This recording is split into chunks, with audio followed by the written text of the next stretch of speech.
नमस्कार माझ्या प्रिय मित्रमैत्रिणींनो, तुम्हा सर्वांना गणेश जयंतीच्या खूप खूप शुभेच्छा। गणेश जयंतीनिमित्त सालाबादाप्रमाणे यंदाही माझ्या माहेरी श्री गणेशाचं आगमन होणार आहे। त्यासाठी या ठिकाणी जी सजावट आहे ती केलेली तुम्हाला पाहायला मिळेल। तुम्ही या ठिकाणी पाहू शकता, खूप छान पद्धतीने मी रांगोळी जी आहे ती या ठिकाणी काढून घेतलेली आहे। आणि फार मोठी रांगोळी काढलेली नाही, कारण मध्यभागी फार मोठी रांगोळी काढली तर लोकांची ये-जा आणि वर्दळ असल्यामुळे रांगोळी खराब होते आणि पायाला चिकटून घरात येते। त्याच्यामुळे थोडीशी शास्त्राप्रमाणे थोडी मी रांगोळी या ठिकाणी काढलेली आहे।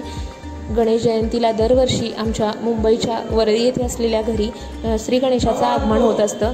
त्यामुळे मी माझ्या माहेरी श्री गणेशाच्या आगमनासाठी खास दरवर्षी येत असते आणि यावर्षीही मी आले आहे। मी लग्नाच्या आधीपासून गणेशाचं जे आगमन आहे ते माझ्या हस्ते केलं जातं, त्याच्यामुळे दरवर्षी या ठिकाणी मी येत असते। आणि तुम्ही या ठिकाणी पाहू शकाल, खूप छान पद्धतीने जे लाइटिंग आहे ते केलेलं आहे। सजावट जी आहे ती खूप सुंदर प्रकारे या ठिकाणी तुम्हाला पाहता येईल।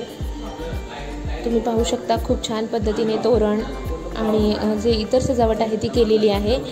श्री गणेशाची मूर्ती मोरावर आरूढ आहे, त्यामुळे या ठिकाणी जे डेकोरेशन आहे तो बॅनर, वेगवेगळ्या प्रकारचे प्राणी आणि जंगल अशा पद्धतीनं हे डेकोरेशन जे आहे ते बॅनरवरती रेखाटलेलं आहे।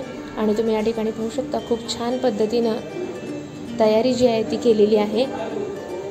श्री गणेशाच्या आगमनासाठी या ठिकाणी जे नवीन वस्त्र आहे ते अंतरलेलं आहे आणि त्यावरती जी फुलांची जी पायघडी आहे ती घातलेली आपल्याला पाहता येईल। या ठिकाणी लिफ्टसमोर थोडीशी रांगोळी काढली आहे आणि थोड्याच वेळात श्री गणेशाचं आगमन जे आहे ते होणार आहे। दरवर्षी आदल्या दिवशी रात्री आम्ही श्री गणेशाची मूर्ती जी आहे ती घरी घेऊन येत असतो आणि दुसऱ्या दिवशी सकाळी गणेश प्रतिष्ठापना जी आहे, जी प्राणप्रतिष्ठापना म्हणतो आपण, ती केली जाते। त्यासाठी पंडितजींना बोलवलं जातं आणि शास्त्रोक्त पद्धतीनं जे आहे ते श्री गणेशाची प्रतिष्ठापना केली जाते। या ठिकाणी मी जे आपलं औक्षणाचं ताट आहे ते घेऊन उभी राहिले आहे आणि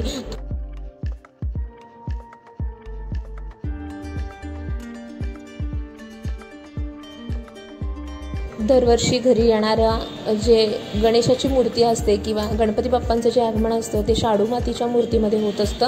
त्यामुळे या ठिकाणी तुम्ही पाहू शकता, खूप छान पद्धतीने मोरावर आरूढ असलेला गणपती बाप्पा तुम्हाला पाहता येईल। आणि ही 2.5 फुटाची जवळपास मूर्ती आहे आणि ती शाडू मातीची आहे।